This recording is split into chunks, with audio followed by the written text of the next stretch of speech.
أعوذ بالله من الشيطان الرجيم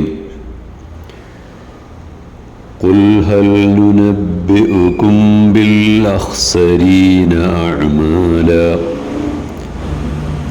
الذين ضل سعيهم في الحياة الدنيا وهم يحسبون أنهم يحسنون صنعا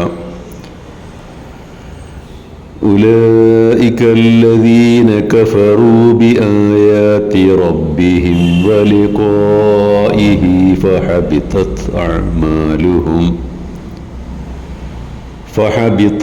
أعمالهم فلا نقيم لهم يوم القيامة وزنا ذلك جزاؤهم جهنم بما كفروا واتخذوا آياتي ورسلي هزوا إن الذين آمنوا وعملوا الصالحات كانت لهم جنات الفردوس نزلا خالدين فيها لا يبغون عنها حولا.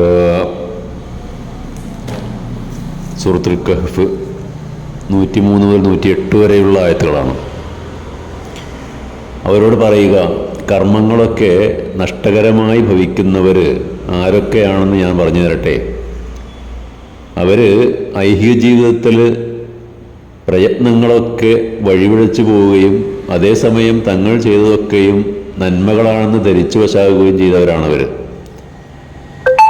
അവർ തങ്ങളുടെ രക്ഷിതാവിൻ്റെ ദൃഷ്ടാന്തങ്ങളെയും അവനെ കണ്ടുമുട്ടേണ്ടി വരുമെന്ന യാഥാർത്ഥ്യത്തെയും പറ്റെ നിഷേധിച്ചവരാണവർ. അതിനാൽ അവരുടെ കർമ്മങ്ങളൊക്കെ പാഴായിപ്പോയി.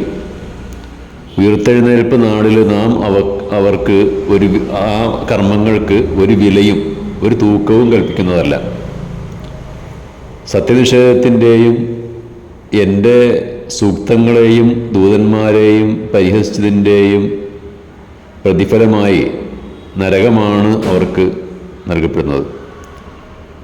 അതേസമയം സത്യവിശ്വാസം സ്വീകരിച്ചുകൊണ്ട് സൽക്കർമ്മങ്ങളിൽ വ്യാപൃതരായി ജീവിച്ചവർക്ക് ഫിർദൗസിലെ ഉദ്യാനങ്ങളാണുള്ളത്.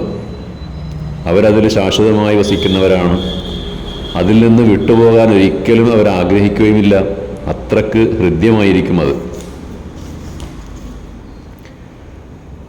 ബഹുദൈവ വിശ്വാസികളും നിരീശ്വരവാദികളും ഭൗതിക പ്രസ്ഥാനങ്ങളുടെ അനുയായികളുമൊക്കെ ധരിച്ചു വശായിട്ടുള്ളത് തങ്ങൾ ചെയ്തു കൂട്ടുന്ന എല്ലാ പ്രവർത്തനങ്ങളും കർമ്മങ്ങളുമൊക്കെ വളരെ ഉത്തമമാണ്, അതിലൂടെ സൽഫലങ്ങളാണ് ഉണ്ടാകുക എന്നൊക്കെയാണ്. യഥാർത്ഥത്തിൽ അവർ ചെയ്യുന്ന ഏത് കർമ്മവും പരലോകത്ത് അതിന് യാതൊരു പ്രയോജനവും അതുകൊണ്ടുണ്ടാകുന്നില്ല എന്ന് മാത്രമല്ല, ഐഹിക ജീവിതത്തിലും ആത്യന്തികമായി നന്മയല്ല അതുകൊണ്ടുണ്ടാകുന്നത്, തിന്മയാണ്. സമൂഹത്തിൽ അവർ തിന്മയാണ് പരത്തിവിടുന്നത്. അതിനാൽ ദുനിയാവിലും ആഖിറത്തിലും നഷ്ടം മാത്രമാണ് അവർ സമ്പാദിച്ചു കൂട്ടുന്നത്. സൂറത്തുൽ ഫുർഖാൻ 23-ാമത്തെ സൂക്തത്തിൽ പറഞ്ഞതുപോലെ വഖദിംനാ ഇലാ മാ അമിലൂ മിൻ അമലിൻ ഫജഅൽനാഹു ഹബാഅൻ മൻസൂറ. അവർ ചെയ്തു കൂട്ടിയതൊക്കെ നാം അതിനെ ധൂളിയാക്കിയിട്ട് പൊടിപൊടിയാക്കി പറത്തിക്കളയുന്നതാണ്. അതിന് യാതൊരു മൂല്യവും കൽപ്പിക്കുകയില്ല എന്നർത്ഥം. നേരെ മറിച്ച് സത്യവിശ്വാസം സ്വീകരിച്ചുകൊണ്ട് സൽക്കർമ്മങ്ങളിൽ അധിഷ്ഠിതമായി ജീവിച്ചവർക്ക് അല്ലാഹു തആല സ്വർഗത്തിലെ തന്നെ അത്യുന്നതമായ പ്രതിഫലമായ ഫിർദൗസ് നൽകി ആദരിക്കുന്നതാണ്. വിശ്വാസം പറഞ്ഞു, ഫൈദാ സഅൽതുമുല്ലാഹ ഫസ്അലൂഹുൽ ഫിർദൗസ ഫഇന്നഹു ഔസത്തുൽ ജന്ന വഅഅലൽ ജന്ന ഉറാഹു ഫൗഖഹു അർശുർ റഹ്മാൻ. നിങ്ങൾ അള്ളാഹുവിനോട് ഫിർദൗസിനെ ചോദിക്കുക, ഫിർദൗസ് കിട്ടാൻ വേണ്ടി പ്രാർത്ഥിക്കുക. അത് സ്വർഗത്തിലെ മധ്യഭാഗത്തുള്ളതും ഏറ്റവും ഉയർന്ന സ്ഥാനത്തുമുള്ളതുമാണ്.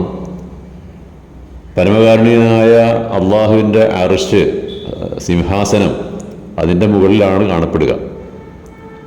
വആഖിറു ദഅവാനാ അനിൽ ഹംദുലില്ലാഹി റബ്ബിൽ ആലമീൻ.